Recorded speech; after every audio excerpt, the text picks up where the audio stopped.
ఎక్సెల్లా global study abroad summit 2024 జరగబోతోంది. ఫిబ్రవరి 11న ఉదయం 10 గంటల నుంచి సాయంత్రం 5 గంటల వరకు తాజ్ డెక్కన్, బంజారా హిల్స్, హైదరాబాద్లో. నమస్కారం గురుగారు. శ్రీమాత్రే నమః.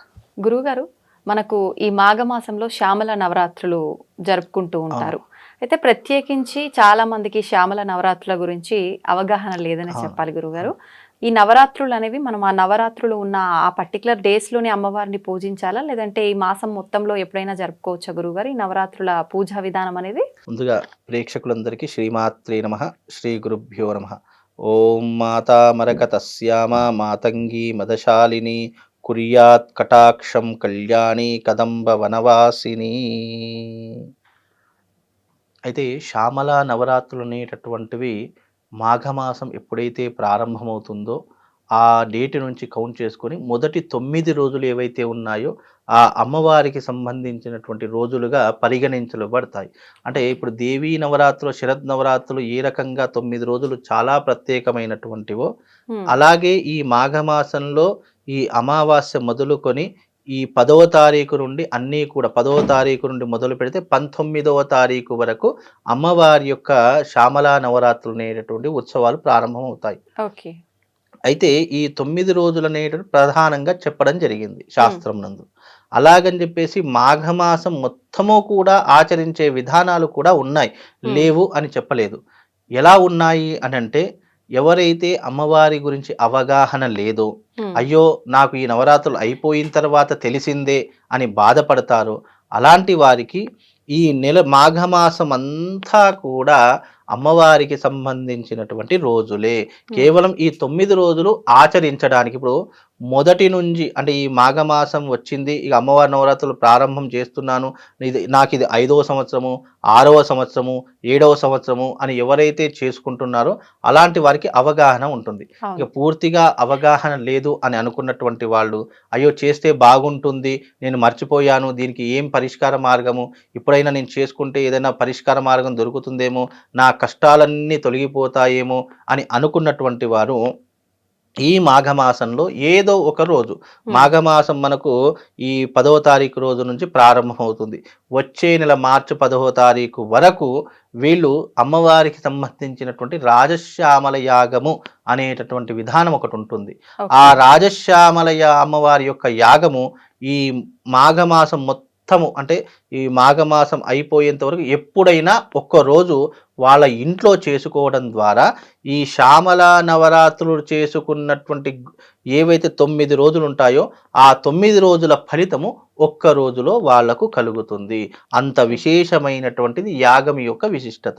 ఈ రాజశ్యామల అమ్మవారి యొక్క యాగం అనేటటువంటిది ఎవరు చేసుకుంటారు అంటే రాజకీయ నాయకులు, సినిమా ఇండస్ట్రీలో ఉన్నటువంటి వాళ్ళు, వ్యాపార రంగంలో ఉన్నటువంటి వాళ్ళు, ఉన్నతమైనటువంటి అధికారం పొందాలి అని అనుకునేటటువంటి వారు, ఉద్యోగంలో హై పొజిషన్కి రావాలి అని అనుకునేటటువంటి వాళ్ళు, వీళ్ళందరూ కూడా ఇలాంటి యాగాన్ని చేసుకోవడం ద్వారా ఇప్పుడు రాజశ్యామల అమ్మవారు అంటే ఎవరో కాదు, సరస్వతీదేవి యొక్క అవతారమే శ్యామల అమ్మవారు. అందుకే ఆ అమ్మవారి యొక్క చేతిలో వీణ అనేటటువంటిది కనిపిస్తూ ఉంటుంది. మనకు వీణ ఇద్దరి చేతిలోనే కనిపిస్తుంది. ఒకటి శ్యామల అమ్మవారి చేతిలో, రెండోది సరస్వతి అమ్మవారి యొక్క చేతిలో. సరస్వతి యొక్క అమ్మవారి యొక్క ప్రతిరూపమే శ్యామల అమ్మవారు. ఆ అమ్మవారిని మాతంగి అని పిలుస్తూ ఉంటారు, శ్యామల అని పిలుస్తూ ఉంటారు, రాజశ్యామల అని పిలుస్తుంటారు. అలాగే చిన్న పిల్లలు ఉంటూ ఉంటారు. ఆ చిన్న పిల్లలు మొండితనం చేస్తున్నా కానీ, చదువు వాళ్లకు ఎక్కకపోవడం కానీ, చదువు మీద శ్రద్ధ లేనటువంటి వారు కానివ్వండి, అలాంటి వారు కూడా ఈ నవరాత్రుల్లో కానీ ఈ మాఘమాసం మొత్తంలో ఏదో ఒక రోజు చూసుకొని పిల్లల చేతుల మీదుగా, లేదా పిల్లల భవిష్యత్తు బాగుండాలి, పిల్లలు ప్రయోజకులు కావాలి, మంచి విద్యాబుద్ధులు నేర్చుకోవాలి అనేటటువంటి కోరికతో ఉన్నటువంటి వారైనా సరే ఈ శ్యామల నవరాత్రులలో మాఘమాసంలో ఏదో ఒక రోజు వాళ్ళు ఈ రాజశ్యామలమ్మ వారి యొక్క యాగం చేసుకుంటే వాళ్లకు నవరాత్రులు చేసినటువంటి పుణ్య ఫలితం అంతా కూడా ఈ యాగం ద్వారా ఒక్క రోజులో కలుగుతుంది. అంత విశేషమైనటువంటిది ఈ మాఘమాసము, అందులో శ్యామల నవరాత్రుల యొక్క విశేషము. ఈ విశేషము ఎందుకు ఇచ్చారు అంటే మాఘమాసం అన్ని కూడా గుప్త నవరాత్రులు అని చెప్పడం జరిగింది. అయితే గుప్త నవరాత్రులు అనేటటువంటివి ఎలా ఉంటాయంటే ఎవరితో చెప్పుకోలేనటువంటివి, వాళ్ళంతటా వాళ్ళే చేసుకోవలసినటువంటి విధానాలు నవరాత్రులు. యాగం అలా కాదు, ఎవరికైనా చెప్పుకోవచ్చు, ఎంతమంది అయినా పాల్గొనవచ్చు, అలా మీ సంకల్పం ఏదైతే ఉందో ఆ సంకల్పం పూర్తిగా నెరవేరడానికి, ఉన్నతమైనటువంటి అధికారాన్ని పొందడానికి, జీవితంలో అభివృద్ధిలోకి, వృద్ధిలోకి రావడానికి ఈ రాజశ్యామల యాగం మాఘమాసం అమ్మవారితో కూడుకున్నటువంటి మాసం కాబట్టి ఈ మాసంలో చేస్తే అద్భుతమైనటువంటి ఫలితములు, మీ కోరిక ఎలాంటిదైనా సరే అవి అన్నీ కూడా తీర్చే అవకాశం ఈ రాజశ్యామల అమ్మవారి యొక్క యాగం ద్వారా కలిగేటటువంటి ప్రయోజనం ఉంటుందమ్మా. మరి అంటే అందరికీ యాగం చేయాలి అని అంటే స్తోమత ఉండాలి కదా గురుగారు. అవును. అలా లేని వాళ్ళు, కుదరని వాళ్ళు ఇంట్లోనే ఏ రకంగా చేసుకోవచ్చు గురుగారు మామూలుగా పూజ? ఇప్పుడు ఇంట్లో చేసుకోవాలంటే రాజశ్యామల అమ్మవారి యొక్క పటాన్ని పెట్టుకొని అమ్మవారిని ఆరాధన చేసి అఖండ దీపాన్ని వెలిగించి అమ్మవారి యొక్క మూలమంత్రం ఉంటుంది. మాతామర కతశ్యామ మాతంగి మదశాలిని కుర్యాత్ కటాక్షం కళ్యాణి కదంబ వనవాసిని అనేటటువంటి మంత్రాన్ని రోజు ఉచ్చారణ చేసుకోవడం ఉంటుంది. అలాగే మాణిక్య వీణాం ముఫలాలయంతీం మదాలసాం మంజుల వాగ్విలాసాం మాహేంద్ర నీలద్యుతికోమలాంగిం మాతంగ కన్యాం మనసా స్మరామి చతుర్భుజే చంద్రకళావతంసే కుచోన్నతే కుంకుమరాగశోణే పుండ్రేక్షుపాశాంకుశపుష్పభానహస్తే నమస్తే నమస్తే జగదైక మాతః అనేటటువంటి మంత్రాన్ని, ఇలాంటి అమ్మవారికి సంబంధించి ఎన్నో మంత్రాలు ఉంటాయి. వాటితో వాళ్ళు పూజ చేసుకున్న వాళ్లకు ఆ పరిపూర్ణమైనటువంటి అమ్మవారి యొక్క కటాక్షము తప్పకుండా వాళ్ళకు కలుగుతుంది.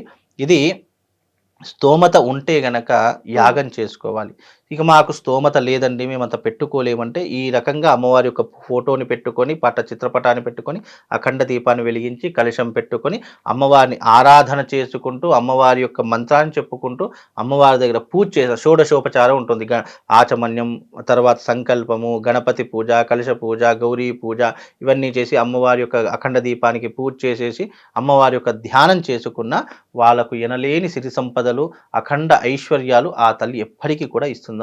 అంత విశేషమైనటువంటిది ఈ రాజశ్యామల అమ్మవారి యొక్క యాగము కనుక ఈ రకంగా చేసుకున్న వాళ్ళకు పరిపూర్ణమైనటువంటి అమ్మవారి యొక్క అనుగ్రహం కలుగుతుందమ్మా. అయితే గురువు గారు, ఈ అంటే నవరాత్రులకు సంబంధించిన ఈ పూజా విధానం అంతా మనం అంటే ప్రత్యేకించి సూర్య అస్తమయం తర్వాత చేసుకోవాలి అని అంటుంటారు. అది నిజమేనా గురువు గారు? వాస్తవమేమా. ఎందుకంటే ఈ నవరాత్రులు, అంటే 9 రోజులు, రాత్రులు అంటే రాత్రిపూట ఆచరించేటటువంటి విధానం.